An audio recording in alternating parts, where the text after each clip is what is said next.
Սա շատ ուղիղ քաղաքական վրեժխնդրություն է, քաղաքական հետապնդում է, կարծում դա բոլորին է ակնհայտ, մարդկանց մանդատները գողացան 60,000 ձայն, հիմա էլ փորձում են այս ճանապարհով հետապնդել, սահմանափակել ըստ էության քաղաքական ուժի գործունեությունը։ Նիկոլ Փաշինյանը ձգտում է այս ճանապարհով երկրում հաստատել մեկ անձի դիկտատուրա, մեկ անձի իշխանություն, լավ գիտակցել է, որ ինքը զուրկ է լեգիտիմությունից եւ նման կերպ ընդդիմադիր քաղաքական ուժերի եւ քաղաքական գործիչների հետապնդումով փորձում է ճանապարհ հարթել դիմադրության օջախները ոչնչացնելու եւ իր դրսի գործընկերներին տրված խոստումները իրականացնելու համար։ Որը պետք է լինի ընդդիմության քայլերը այս դեպքում, ինչպես պաշտպանել, ինչպես հասկանում եք, որևէ ընդդիմության լիդեր ազատված չէ նման հետապնդումներից, գործերից։ Գիտեք, ես այն ինչ որ պետք է ասեմ, առաջին անգամ չի կամ նոր չեմ ասում։ Այս իշխանության դեմ, որը զուրկ է լեգիտիմությունից, որը չունի սրբություն, որը չունի կարմիր գիծ, որը իր իշխանությունը պահելու համար պատրաստ է ամեն ինչի, այս իշխանության դեմ պետք է ինստիտուցիոնալ համակարգված դիմադրություն, որտեղ բոլոր քաղաքական ուժերը, ազգային գործիչները, մեր երկրի համար մտահոգ հասարակական, քաղաքական, մտավորական շրջանակները մեկտեղ են իրենց ջանքերը, կազմակերպենք այս դիմադրությունը եւ հասնենք փոփոխության։ Այլ պարագայում, եթե դուք նկատել եք, այս նախորդ 5-6 տարիների ընթացքում, ես հենց հիմա գիտեմ քաղաքական գործիչ, նախկին պաշտոնյա, չգիտեմ ոնց կուզեք ասեք, ով անազատության մեջ է, մի 3 տարի առաջ ասում էր, դա ինչ կարիք կա այս մարդկանց դեմ պայքարել։ Շատերը այս ժամանակահատվածում մտածել են, որ այս չարիքը իրենց տուն, իրենց ընտանիք չի մոտենալու, ու եթե մենք նախորդ 6 տարվա ընթացքում ունենայինք մի շրջան, երբ որ դաշտի բոլոր ուժերը անխտիր այս նպատակի շուրջ միավորվեին, ջանքերը դրածել էին, այսօր չենք հասցնում։ Այս ժամանակահատվածում եթե մենք տեսնում ենք տարբեր միավորներ առանձին, ոմանք իրենց ամբողջ կարողությամբ, ոմանք ավելի փոքր հատվածով պայքարել են, բայց չենք ունեցել մի շրջան, մի շարժում, երբ որ բոլոր ուժերը մեկտեղված լինեն։ Հետևաբար ճանապարհը մեկն է, համակարգված դիմադրություն այս գործող հանցավոր ռեժիմի դեմ։ Այլ ճանապարհ չկա։ Իհարկե, այդ պարտականությունը, այսպես ասած պատասխանատվությունը ունեն հիմնական քաղաքական ուժերը, այդ թվում նաև մենք։ Բնականաբար մենք չենք խուսափում մեր այդ պատասխանատվությունից եւ նախորդող ժամանակահատվածում էլ առնվազն մի քանի խոշոր նախաձեռնություններ արել ենք, այդ պատասխանատվությունը ստանձնել ենք, փորձել ենք հասնել վիճակի փոփոխության։ Միասնական հանրահավաքի վերաբերյալ պարոն Սաղաթելյան, ինչ նորություն կա, ի վերջո դա տեղի ունենալու է, չի ունենալու, թե այն որ արդեն երկու խմբակցություններն էլ որոշել են մանդատները վերցնել, այդ հավաքը այլևս Բացարձակ մանդատները հանրահավաքի հետ կապ չունի, մանդատ վերցնելը չի նշանակում, որ ընդդիմությունը առնվազն խորհրդարանական հրաժարվում է փողոցային պայքարից, իսկ հարցի սկիզբը ոնց էր։ Իսկ տեսակ ընդամենը 4 օր առաջ ընդդիմադիր դաշտի մի շարք կուսակցություններ հայտարարեցին կարևոր օրակարգային հարցերի շուրջ համախոհություն ունենալու հետ կապված։ Դա ենթադրում է, որ այդ օրակարգային կետերը պետք է բացվեն, ընդլայնվեն եւ այդ օրակարգերի սպասարկման շուրջ ձևավորվի ճանապարհային քարտեզ։ Հետևաբար բնականաբար եւ հանրահավաքներ լինելու եւ փողոցային պայքար լինելու, այստեղ խնդիրը երբ, ինչ կառուցվածքով եւ ինչ ուժերով այդ քննարկումները շարունակվեն դաշտում։ Պարոն Սաղաթելյան, իսկ հնարավոր համարում եք, որ ընդդիմադիր այլ ուժերի ներկայացուցիչների, օրինակ ձեր դաշինքի մյուս ուժերի նկատմամբ էլ նոր ինչ-որ ռեպրեսիաներ լինեն, փորձեն մեկուսացնել նաև դաշինքների առաջնորդներին։ Նախորդ 7-8 տարիների ընթացքում դա տեղի ունեցել է, այս ինչ որ կատարվում է, սա չգիտեմ, առնվազն մեր համար որևէ նորություն չի։ Այս նույն մեր նկատմամբ, դաշնակցության նկատմամբ, մեր դաշինքի նկատմամբ, իմ ընկերների, իմ բոլորի նկատմամբ այս քանի տարիներ տեղի ունեցել է եւ իհարկե եթե ուժները հերիքի, եթե կարողանան հաղթահարեն այս ձերբակալությունները առաջիկայում այս չոքելու է այլ քաղաքական ուժերի դուռը ու առհասարակ ազգային մտածողություն ունեցող մարդը Հայաստանում հետապնդվելու է։ Ով չի սպասարկում թուրք-ադրբեջանական օրակարգ, ինքը հետապնդվելու է։ Այն գործարարը,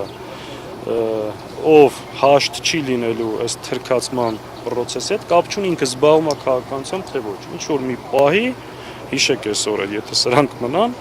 ինքը եւս հայտնվելու է այս ամեն ինչի մեջ։ Հետևաբար սա բոլորի կողմից։ Պարոն Սաղաթելյան, մեկ հարց էլ կներես Լուվերի ջան։ Քննարկման առարկա կարող է դարձվել նաև այսպես հակակոռուպցիոն կոմիտեի նախագահի միջնորդության հիման վրա օրենսդրական փոփոխությունները, որով հնարավոր է սահմանափակվի, արգելվի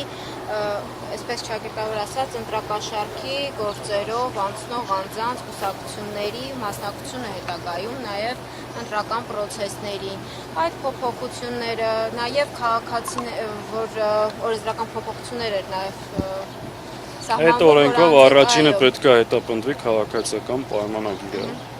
Դուք սահմանադրական դատարանում լսեցիք մեր փաստաբանների շատ կոնկրետ տվյալներ, թե իրենք իրենց ընտրարշավի իրականացման համար քանի միլիոն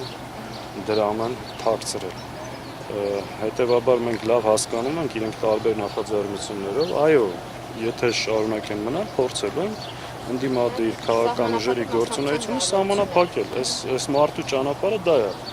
Վերջում օրենքա բերելի, ով քպեն չի քվեարկում, թող ընդհանրապես ընտրությամբ չգնա։ Իրականում այս տրամաբանությամբ ինչ որ անում է, սրա վերջը տալ լինելու։ Ով քպեն չի քվեարկելու, թող ընդհանրապես ընտրությամբ չգնա։ Հետևաբար այն ինչ որ ինքը արել է ու անում է, այս ամեն ինչը կանխատեսելի է։ Եթե դուք մի քանի ամիս առաջ մեր հերթով այն սրա վերարտադրվել ինչ է ենթադրում, այստեղ մեր համար որևէ նորություն չկա, պարզ են քիչ ճանապարհվալին։ Խնդիրը սրա դեմը ոնց ենք առնում, որ ուժերն են պատրաստ մինչև վերջ վաբանկ գնալ եւ պայքարել այս հանցավոր ռեժիմի դեմ եւ այդ ճանապարհային քարտեզը, որը կարծում եմ ընդդիմադիր դաշտում կա այդ խորը գիտակցությունը, մի շարք նաեւ տարբեր տեսակի ամբիցիաներ պետք է մի կողմ դնել, հասնել այդ համախոհությանը, ձևավորել այդ ճանապարհային քարտեզը, հանրությանը ներկայացնել, որտեղից ենք սկսում, ուր են գնում, ինչ արդյունք, պարզ խոսել, որ նաև կա բազմաթիվ դժվարություններ, որևէ մեկը չունի կախարդական փայտիկ, որ մի հանրահավաքով, մի քայլով այս իշխանությունից ազատվելու է։ Նորից եմ ասում, պետք է նկատի ունենանք, կա իշխանություն, որ ունի արտաքին աննախադեպ աջակցություն, նաև թուրք-ադրբեջանական աջակցություն, իշխանություն, որը չունի կարմիր գիծ ու ունի իրեն ծառայող հլու հնազանդ իրավապահ համակարգ։ Հետևաբար սա ենթադրում է, որ պայքարը ունի մի շարք դժվարություններ, որը պետք է կարողանանք հաղթահարել։ Պարոն Սաղաթելյան, դուք ձեր խոսքում նշեցիք, որ ԲՀԿ-ի ձայները գողացան, երկու ուժերի կողմից մանդատները վերցնելու հայտարարության